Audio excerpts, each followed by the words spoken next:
RTO ഓഫീസിന് കീഴിലെ driving test all Kerala driving school workers union ഉപരോധിച്ചു. ഡ്രൈവിംഗ് ടെസ്റ്റുമായി ബന്ധപ്പെട്ട പുതുതായി ഇറക്കിയ സർക്കുലർ പിൻവലിക്കണമെന്നാവശ്യപ്പെട്ടാണ് പ്രതിഷേധ സമരം നടത്തുന്നത്. ഇന്ന് പീരുമേട്ടിൽ നടന്ന ഡ്രൈവിംഗ് ടെസ്റ്റ് ബഹിഷ്കരിച്ചാണ് സമരം നടത്തിയത്.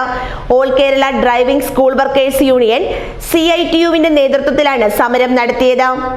യൂണിയൻ സംസ്ഥാന സെക്രട്ടറി തോമസ് രാജു ഉദ്ഘാടനം ചെയ്തു. 2024 അത് പൂർണ്ണമായും പിൻവലിച്ചുകൊണ്ട് നമ്മുടെ ഡ്രൈവിംഗ് സ്കൂളുകൾക്ക് മാത്രമായി 15 വർഷത്തിലേറെ പഴക്കമുള്ള വണ്ടികൾ ഉപയോഗിക്കാൻ പാടില്ല എന്ന ഇതുൾപ്പെടെയുള്ള കാര്യങ്ങൾ പൂർണ്ണമായും പിൻവലിച്ചുകൊണ്ട് നമ്മുടെ മന്ത്രി നമുക്ക് അനുകൂലമായി തന്നെ പുതിയ സർക്കുലർ ഇറക്കിക്കൊണ്ട്, വാക്കാൽ പറഞ്ഞാൽ പോരാ, സർക്കുലർ ഇറക്കിക്കൊണ്ട് തന്നെ അതിന് മുന്നോട്ട് വരികയും അത് നടത്തിയാൽ മാത്രമേ നമ്മൾ ഈ സമരത്തിൽ നിന്നും പിന്നോട്ടുള്ളൂ. അല്ലാത്ത പക്ഷം നമുക്ക് ഈ സർക്കുലർ പിൻവലിക്കുന്നത് വരെ സമരം ചെയ്യാനാണ് സംസ്ഥാന കമ്മിറ്റി എല്ലാ താലൂക്കുകളിലും ജില്ലകളിലും ആഹ്വാനം ചെയ്തിരിക്കുന്നത്.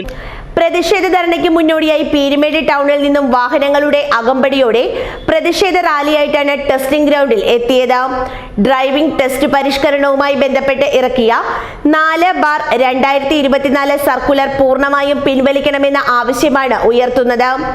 ഇതോടൊപ്പം ഡ്രൈവിംഗ് ടെസ്റ്റ് ഗ്രൗണ്ടിൽ വേണ്ട അടിസ്ഥാന സൗകര്യങ്ങൾ ഒരുക്കണമെന്ന ആവശ്യവും ഉയർത്തുന്നു.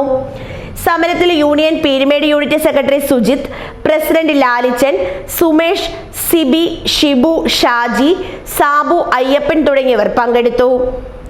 News bureau, Peermade.